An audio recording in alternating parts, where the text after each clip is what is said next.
Hello kids, off we go with a new natural science class. Today we are going to talk about the movement in plants, about the function, the vital function of interaction for plants, okay? We always say that plants don't move, but this is not really true. Okay, plants don't move from one place to another, but plants move because they look for the things they need to live. Okay, so you know that you have all the information in your natural science book. You move on to page 54 and 55, and let's see the different movements for plants. Let's remember the three vital functions. First of all, nutrition, to get energy to live. Secondly, reproduction, okay, to create new individuals, new living things, exactly the same or more or less the same as the parents, because if we don't have reproduction, we would get extinct. Okay, and finally, interaction. Remember that interaction is the way the living things have a relation with the environment. Okay, they receive a stimuli. They receive a stimuli through the five senses if we are animals, or in different ways if you are plants, for example, and you have a response, an answer to that stimuli. Okay, so what we are going to see today is which are the stimuli for plants and what are the responses to the stimuli. Okay, because plants need water, plants need sunlight, plants need carbon dioxide, and plants need soil to live. Okay, remember, carbon dioxide, sunlight, soil, and water. So let's see how the plants have a relation, have an interaction with the environment, looking for those things, okay, and how they move. To understand this, I've got this fantastic whiteboard, okay, and I hope it is going to be really useful for you. Okay, first of all, let's understand this weird word. This is tropism, okay? Remember that most of words in science come from Latin, okay, Roman Empire, we studied it in social science, or from Greek, okay? It's important to understand this. Tropism means movement, okay? Tropos means movement. Photo means light. Do you remember photosynthesis? It was making things using light. Photo means light, okay? Gravi comes from gravity. Here I try to represent an earth and two people. And in both situations, the two people, one in the north and one in the south, are attached to the earth. They don't fall down, okay? And finally, the word hydro, that means water. Okay, hydro means water. If you understand this, let's think what is the meaning of phototropism and what is the meaning of gravitropism and what about hydrotropism? Think of it for a couple of seconds. Probably you have the answer. Exactly. Phototropism means movement towards the light. Plants need light to live. They need light to do photosynthesis to make food. Yeah?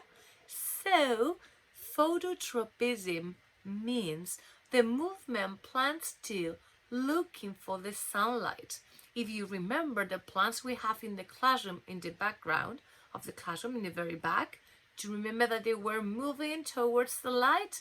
This is what we understand as phototropism, okay? Gravitropism means that gravity is the force that makes the earth attract things to itself, okay? So gravitropism means that plants are attached to the soil and roots tend to go down because they are attracted by the gravity force, okay? And finally, hydrotropism. Roots move under the soil looking for water because they need water to live. They need water to do the photosynthesis. So these are the three possible movements for plants. Phototropism, looking for the light, the sunlight. Gravitropism, the roots go down because they're attracted by the gravity, the force of gravity on the earth. And hydrotropism means that the roots of the plant are moving, looking for the water in the soil. Okay, if you go to your book, on the pages, you can see the different examples. Okay, phototropism, the leaves and the stem of plants respond to sunlight and grow towards it because they try to. Look, in this picture, you have a plant with here is in the shadow, no light, and look, the plant is just twisting, okay, is bending, trying to get the sunlight, as well as this plant that is trying to look for the sunlight. This is phototropism, photolight, tropism, movement. Phototropism, movement, looking for light. Okay, gravitropism, here you've got it. Plants respond to gravity. Roots always grow down into the soil and shoots grow up out of the soil. This movement is called gravitropism. Okay, so according to the gravity force, they go down and down. Always they can. Okay, is that clear? And finally, we have here hydrotropism.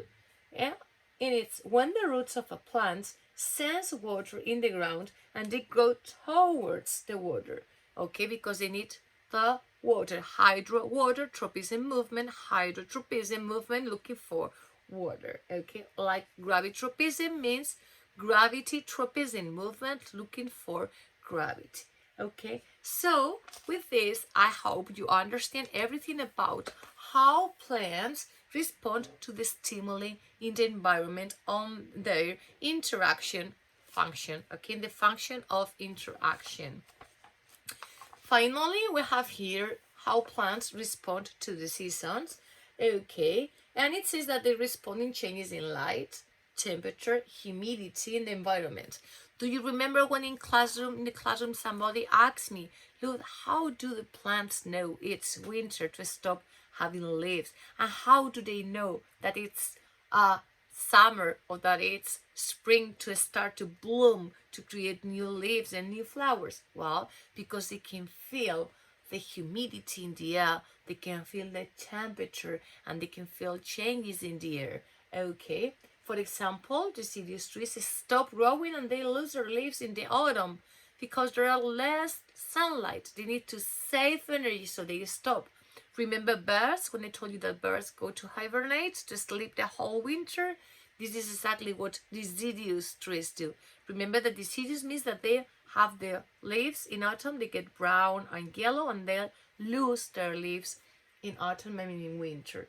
Okay, and then when it's spring again, they feel it in the humidity, they feel it in the sunlight, and they grow new leaves. Okay, and they can be alive again. It's like when during spring the birds wake up from the hibernation. Okay, so I hope this is absolutely clear, but if not, you know, you can ask me all your questions, or in the Zoom sessions, in the video conferences we have, or in the meetings, or we can do it in an email as well. Okay, I hope this is clear for all of you. Bye bye.